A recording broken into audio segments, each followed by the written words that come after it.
मणिपुर में एन बीरेन सिंह के मुख्यमंत्री पद से इस्तीफे के बाद अब राज्य में राष्ट्रपति शासन लागू कर दिया गया है। मई 2023 से राज्य में जातीय संघर्ष चल रहा है। इसमें 250 से ज्यादा लोगों की मौत अब तक हो चुकी है। हिंसा की वजह से मैतेई और कुकी दोनों समुदाय के हजारों लोगों को विस्थापित होना पड़ा है। 9 फरवरी रविवार को बीरेन सिंह ने राज्यपाल अजय कुमार भल्ला से मुलाकात कर मुख्यमंत्री पद से इस्तीफा दिया था। इसके बाद से ही नए मुख्यमंत्री के नाम पर सहमति बनाने के लिए बीजेपी के पूर्वोत्तर प्रभारी संबित पात्रा विधायकों और राज्यपाल के साथ बैठक कर रहे थे। राजनीतिक विश्लेषकों का ऐसा दावा है कि मुख्यमंत्री को लेकर सहमति नहीं बनने के कारण राज्य में यह कदम उठाया गया है। मणिपुर में विधानसभा का अंतिम सत्र 12 अगस्त 2024 को पूरा हुआ था और अगला सत्र 6 महीने के अंदर बुलाया जाना था, लेकिन ऐसा नहीं हो सका। संविधान के अनुच्छेद 17 भाग 1 के मुताबिक विधानसभा के 2 सत्रों के बीच 6 महीने से ज्यादा का अंतर नहीं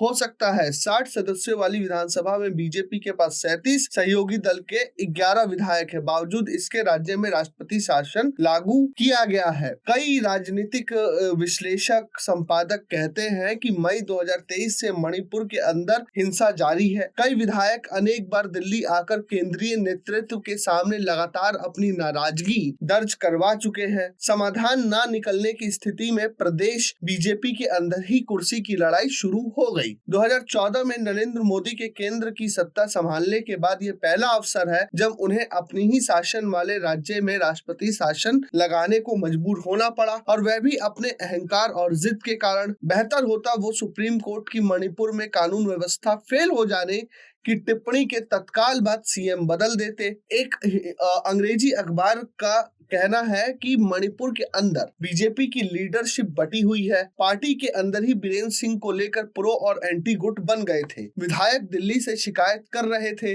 लेकिन दिल्ली बीरेन सिंह को समय दे रहा था कि चीजें ठीक हो जाएंगी, लेकिन ऐसा हुआ नहीं। लोग कहते हैं कि कुकी लोग बीरेन और उनके लोगों को नहीं चाहते, वहीं मैतेई किसी कुकी नेतृत्व को नहीं देखना चाहता। बीजेपी के भी कई कुकी विधायक चुनकर आए हैं। पार्टी के सामने चुनौती किसी ऐसे नेता को चुनने की थी जो दोनों पक्षों को संभाल पाए, लेकिन किसी एक नेता पर सहमति नहीं बन पाई। मणिपुर के राज्यपाल ने 10 फरवरी से शुरू होने वाले विधानसभा सत्र को पहले ही अमान्य घोषित कर दिया था। मणिपुर की राजनीति को कई दशकों से कवर करने वाले लोग कहते हैं कि 10 फरवरी से शुरू होने वाले सत्र बीरेन सिंह के खिलाफ अविश्वास प्रस्ताव लगाने की तैयारी हो रही थी। इसी डर की बात करते हुए कई वरिष्ठ पत्रकार बताते हैं कि बीजेपी को डर था कि बीरेन सिंह की वजह से फ्लोर टेस्ट की स्थिति में उनके कई विधायक पार्टी व्हीप की अवहेलना कर सकते हैं।